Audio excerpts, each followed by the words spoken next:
जय माता दी। आज नवरात्र का छठवां दिन और माता के छठवें स्वरूप कात्यायनी देवी की आज पूजा की जाती है। माता कात्यायनी का स्वरूप बड़ा ही आकर्षक मनमोहक है, जो कि शेर पर सवार रहती हैं। और हम देखते हैं कि देवी के जितने भी अवतार है, जितने भी स्वरूप है, जितने भी विभिन्न नाम हैं, सबके साथ बहुत ही अच्छी अच्छी कथाएं जुड़ी हुई है। तो ऐसे ही कात्यायनी देवी जी का जो अवतार है, उसके लिए भी जो है पुराणों में बहुत सुंदर कथा वर्णित की गई है। एक कथा तो कहती है कि ऋषि कात्यायन जो थे वो माता के बड़े परम भक्त थे और माँ की जो है बहुत कठोर तपस्या और पूजा करते थे, और उनकी मनोकामना थी कि जगदम्बा उनके घर में बेटी के रूप में आए।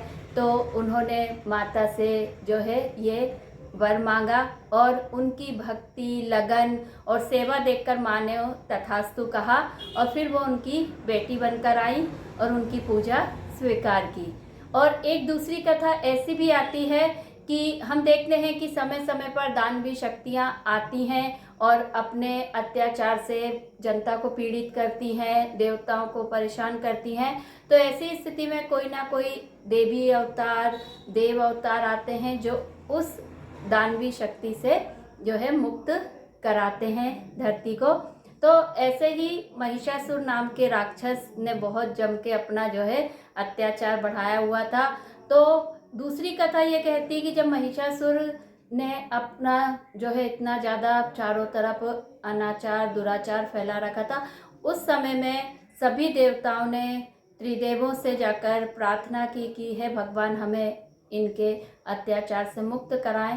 तब कात्यायनी माता प्रकट हुई थी। तो अलग अलग कथाएं हैं।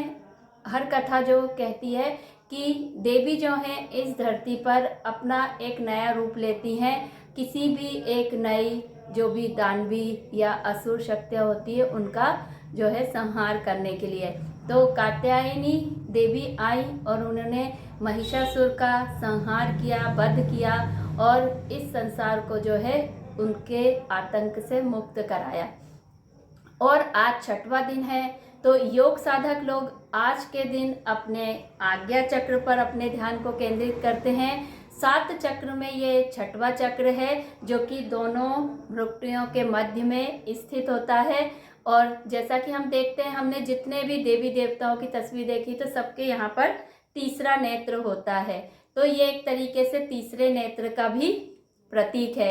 तो आज के दिन योग साधक अपनी साधना में इस चक्र पर अपने ध्यान को केंद्रित करते हैं, तो इससे उनको दिव्य दृष्टि प्राप्त होती है। वही दिव्य दृष्टि जैसे कि हमने महाभारत के युद्ध में सुनी हुई है कि संजय को प्राप्त हुई थी। तो उन्होंने जो है हस्तिनापुर में बैठे बैठे ही कुरुक्षेत्र के युद्ध का वर्णन धृतराष्ट्र को सुना दिया था।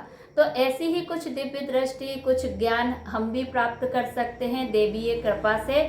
तो आज योग साधक जो है आज्ञा चक्र में अपने ध्यान को केंद्रित करें, माँ कात्यायनी के स्वरूप को अपने भीतर देखने का प्रयास करें। माता की कृपा होगी तो आपके भीतर का ज्ञान का अंधकार दूर होगा, ज्ञान की ज्योति जलेगी।